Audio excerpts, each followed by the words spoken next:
Hey guys, welcome back to Wentworth Life. Now, before I get started, if you guys hear like any banging or sounds in the background, then don't panic, it's just my next door neighbour doing some building work. This is why I've decided to narrate this one today rather than do the green screen. So, anyway, in today's video, I am going to be bringing you something slightly different. Today, I am going to be talking about a British prison drama TV show called Bad Girls, a prison drama that is literally up there on the same level as Wentworth, and no, I ain't joking. Now, before Wentworth came along, Bad Girls was my top favourite TV show. You know how obsessed I am about Wentworth, guys. Well, it's exactly the same with Bad Girls. Wentworth and Bad Girls are on the same level for me.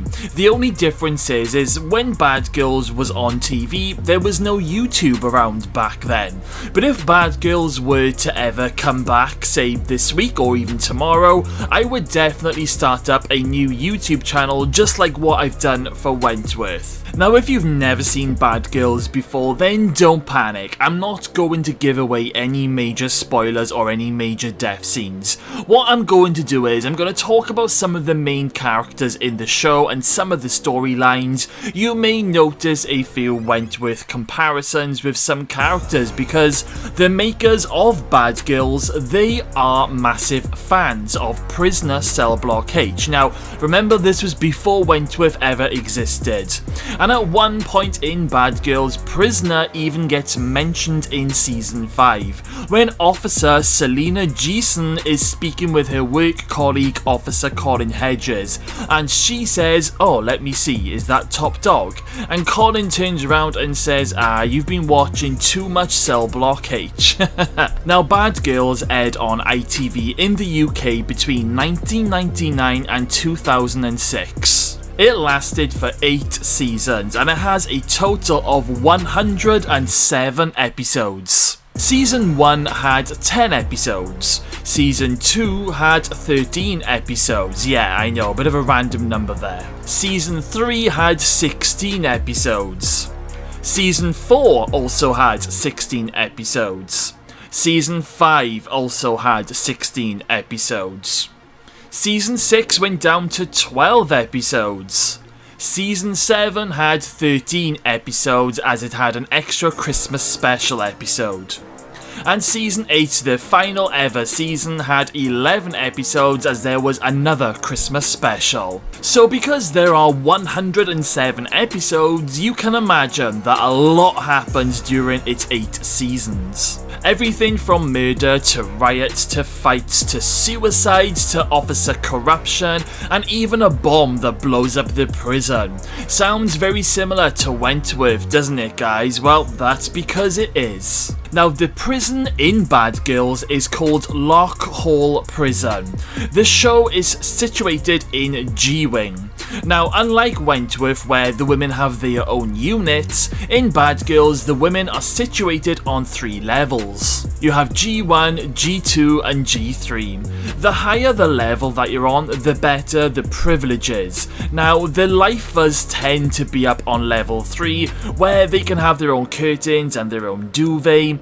On level 2, or should I say G2, is where you normally find women on good behaviour, and it's usually the women who are working in the kitchen or the cleaners. And G1, the bottom level, is usually for first timers or troublemakers, or sometimes the younger prisoners, so they can all be kept together. But despite these 3 levels on G-Wing, it often gets mixed and matched. Let me start off with Nikki Wade, an awesome character who always likes to look after the girls who can't really fend for themselves. She's also someone who doesn't like to see officer corruption. Now, Nikki is in prison for killing a cop, and she is a lifer. She's also a lesbian, and we learn the full story of why she's in there. So basically, Nikki and her partner Trish, they ran a club, and one night when Trish was on her own, an off-duty policeman pinned her up against the wall and tried to rape her. Actually, guys, here is a little clip of Nikki telling that story. Took out the cop who tried to rape her. What happened? I turned up at the club one night to take her home.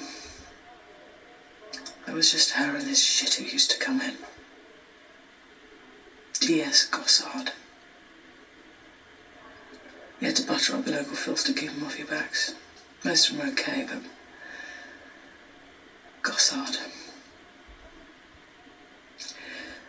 He had a pressed against the bar and he was saying, "Come on, rug muncher. Have some of the real thing for a change." I just saw red. I picked up a bottle and I smashed it over his head. He just laughed. So I stuck what was left of it in his neck.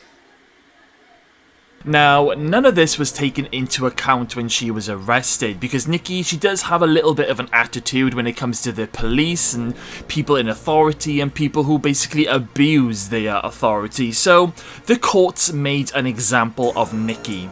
Now, the prison governor is Helen Stewart, who is a tough but really fair governor who really wants to do the very best for the women.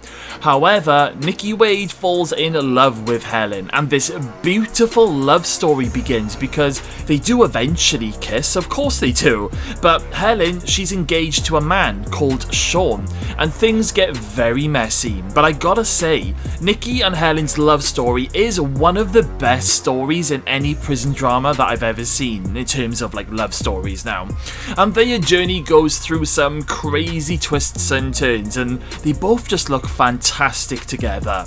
Now, I'm not going to delve too much into Nikki and Helen's journey because I would rather not spoil anything for anyone who hasn't seen it yet, but it's good.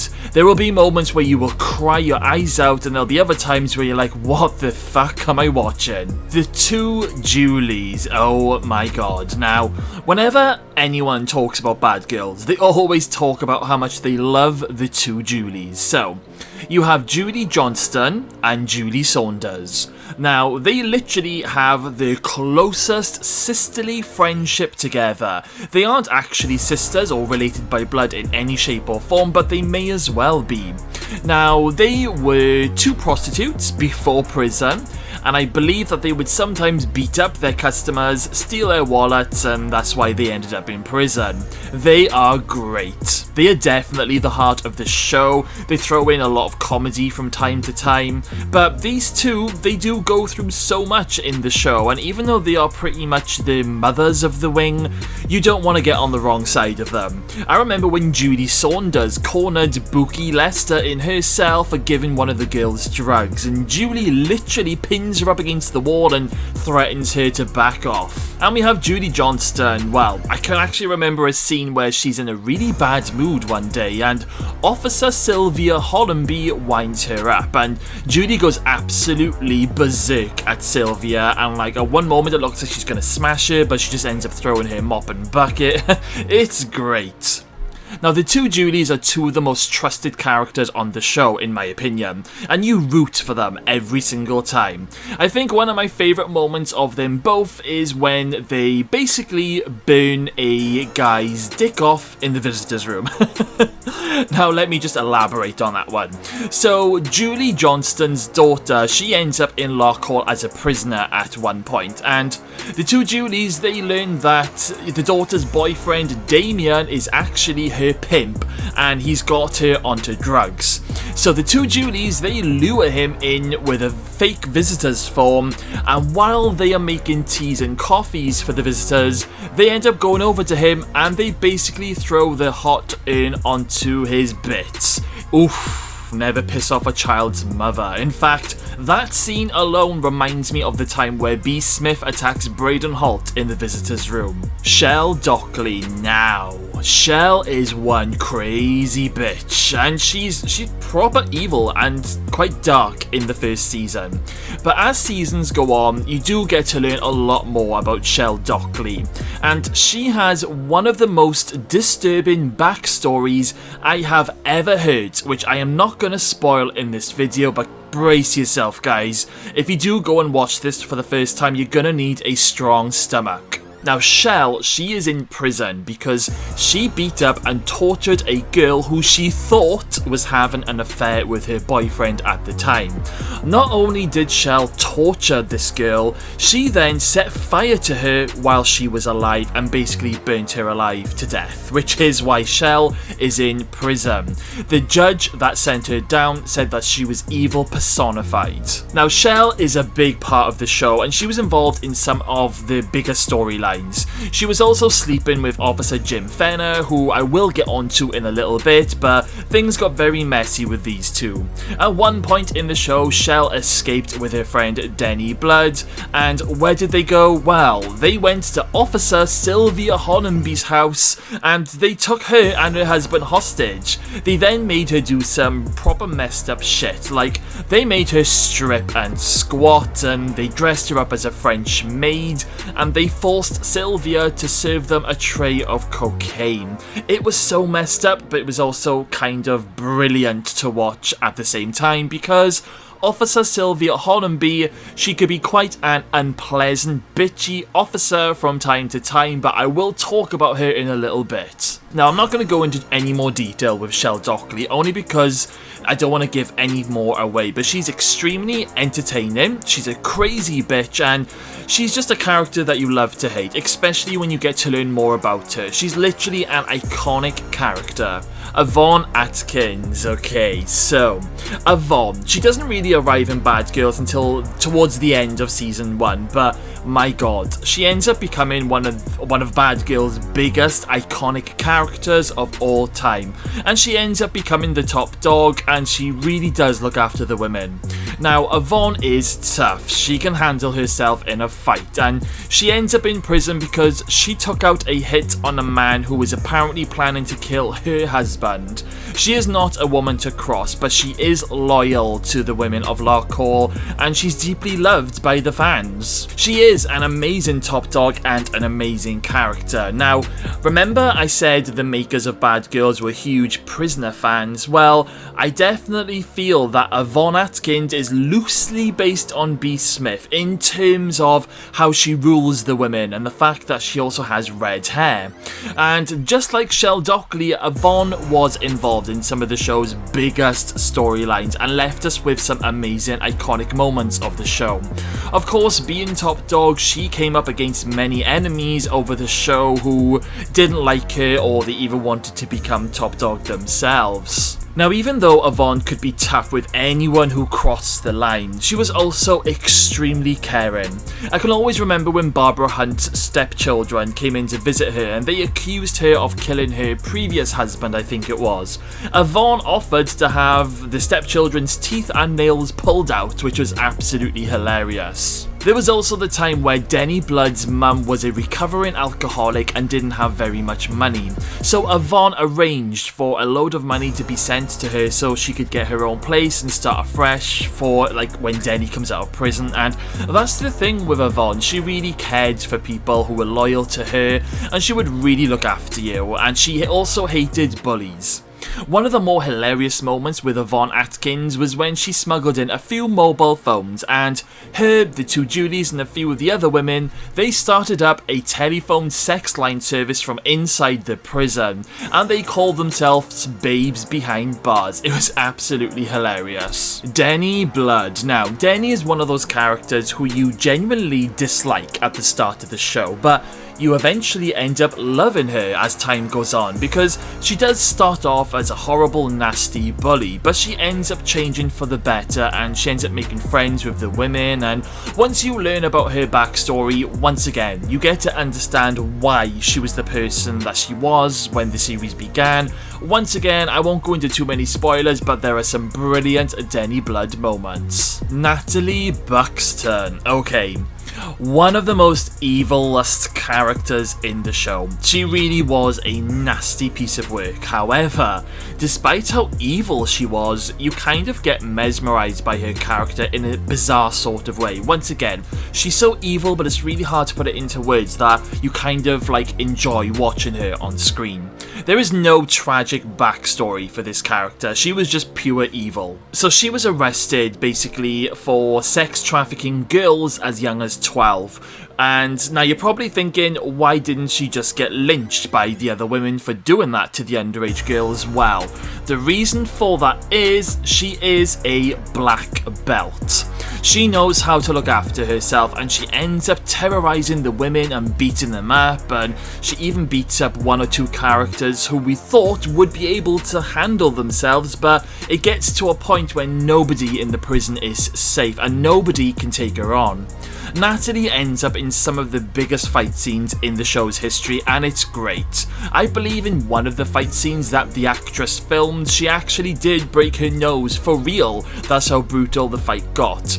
I won't spoil anything for Natalie's character, but just be prepared for some real dark evil moments with this one. Pat Kerrigan. Now this is an amazing character who ends up being top dog at one point. Another character who doesn't like authority but also hates bullies. Pat also ends up in quite a few fight scenes during her time on this show, but I think the most memorable moment for Pat is when she first arrives in Lockhall. She really does make an impact. She smashes her way into the kitchen, grabs a very large kitchen knife, and she takes a nun, yes, a nun, hostage. That's all I'm going to say on that one, because I'm not going to spoil it, but it's a brilliant episode and a brilliant first episode for a new character.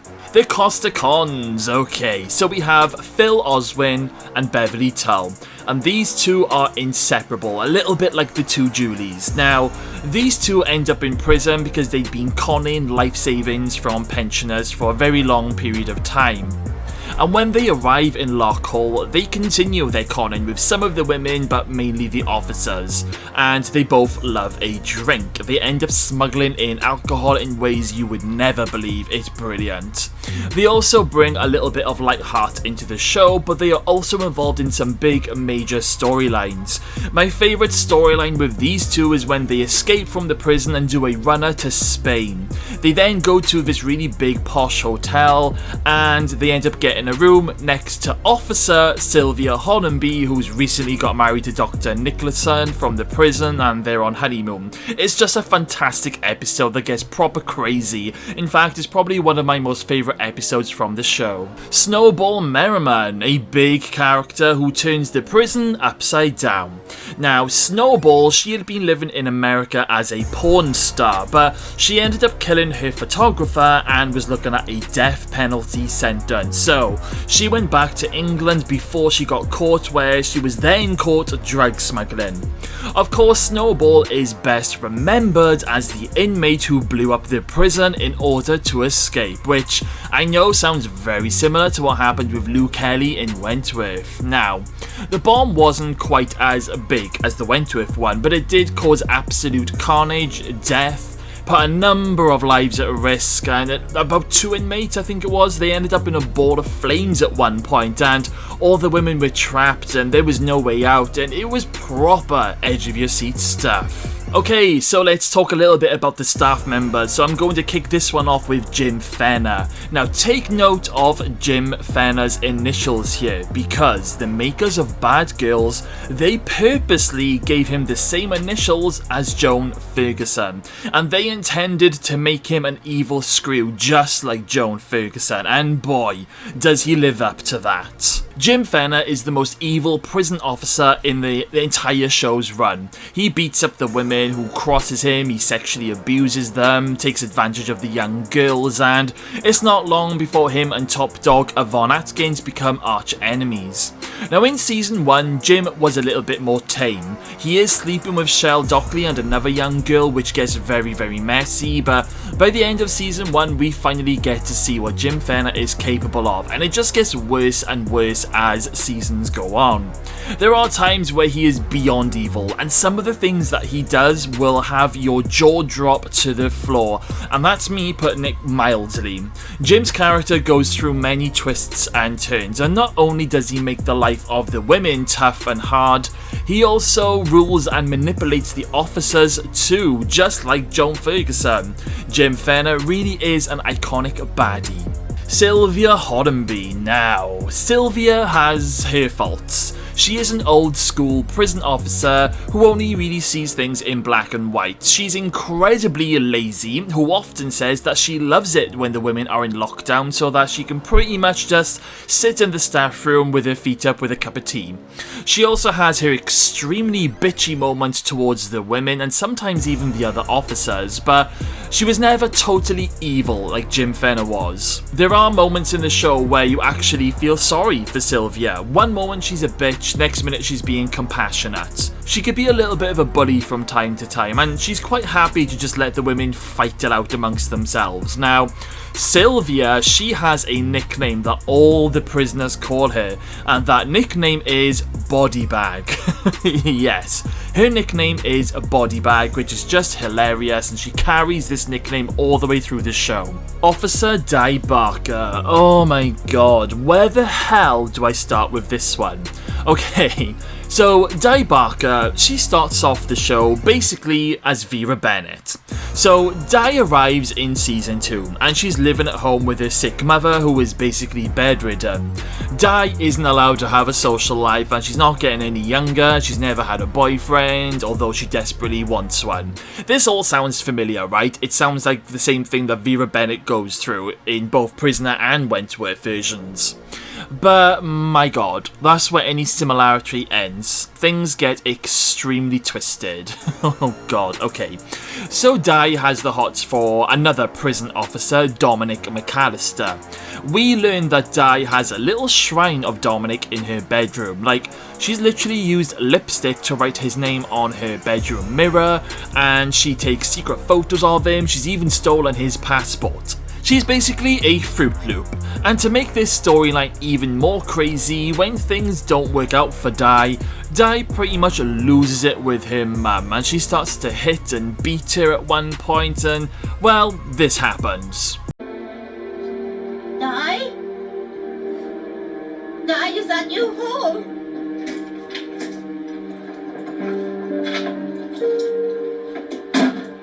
Di? Shut up.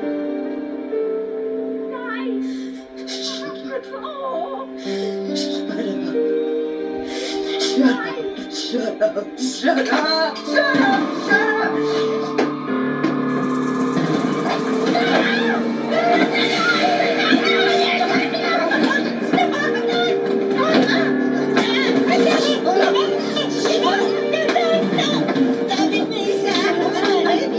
She's crazy, absolutely batshit crazy.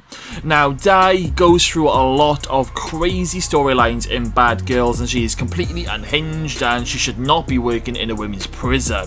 I can't give too much more away with Di's story arc, but to put it into one word, it's twisted. Karen Betts, literally one of my favourite officers and one of the best screws in the whole show. She does end up as governor at some point, but she's totally amazing. When she is governor, she's a fair governor, and she really does go out of her way to help the women and to try and reform them. She can also be tough when she needs to be, and she is also involved in some of the show's bigger storylines. Once again, I can't give too much away with Karen's story arc, but put it this way, it's bloody brilliant. She's one of the best. Now, I'm not going to go into any more details of each character, only because this would be a 3-hour video and I don't want to spoil anything for anyone, but what I am going to do is talk about one particular storyline that I just loved in Bad Girls, and that is the Big Lockhall Riot. Everyone who I speak to absolutely loves this episode, so this is how it goes. A new character arrives called Femi, and she can't speak any English or read or write any English or anything. She cannot communicate. So Nikki Wade and some of the girls, they decide to try and help her, and they teach her how to use the telephone so that she can contact her children, which, by the way, Femi has 6 children. So Femi, she ends up receiving some bad news over the phone that something bad has happened to one of her children, and she gets very upset. Now, don't forget guys, Femi can't speak or understand any English, so this whole thing is totally alien for her. So she runs out of phone credit, and when she tries to take the phone from the staff room from Sylvia, a load of male officers arrive, drag her out, and they beat the crap out of her, even slamming her face into the prison bars. And this pisses off all of the women because it happens right in front of them. It's actually quite a hard scene to watch. So the women, they decide to stage a sit-down protest until they are told that Femi is okay and that the officers are disciplined. However, things soon escalate and Sylvia radios through for backup from the heavy mob. When they arrive, Nikki Wade reassures the women that if they just remain calm and seated, then they've got no reason to attack. But newcomer Maxine Purvis, she riles up the women to run up to G3 and pretty much take over the wing, resulting in all of the heavy screws to attack the women, even the ones that remain seated on the floor. Now, even the characters who would never fight in the show, because they're quite nice characters, they're not violent, they're in prison for, I don't know, not paying a fine. Everybody is forced to fight in this scene with the male officers, and guys, all hell breaks loose, resulting in absolute carnage. And after that, the women destroy and take over G-Wing, and they break into the kitchen and they arm themselves with knives and blades and even meat cleavers. It's an insane episode, and it's the perfect storm that creates this classic out of control riot episode. There is one more character that I did forget to mention, and I'm not going to go into too much detail, but Bad Girls created an absolutely terrifying character for a certain storyline, and her name is Mad Tessa Spall, a woman who hacked her sister to bits. She chewed off a screw's ear while in a previous prison. She's also HIV positive, and she goes after a certain character in Bad Girls with a syringe of her own blood. She is crazy and absolutely terrifying. I would literally put her up against Joan Ferguson any day of the week. Bad Girls was absolutely groundbreaking for its time. Remember guys, this came out in 1999 and you see some brutal things just like Wentworth. In fact, there are 2 death scenes in Bad Girls that are so disturbing, it still sticks with me to this very day. Now, me and Peter rewatched Bad Girls earlier this year, and these 2 particular death scenes still shock me to my core. If you think Sheila's death scene in Wentworth was disturbing, wait until you see Bad Girls. Wentworth will always be my number 1 prison drama, but Bad Girls is up there with it, and there are talks that they are trying to bring Bad Girls back, whether if it will be like a completely different show with new actresses, or maybe it will pick up 15 years later. We may still have some old faces in there mixed in with some new ones.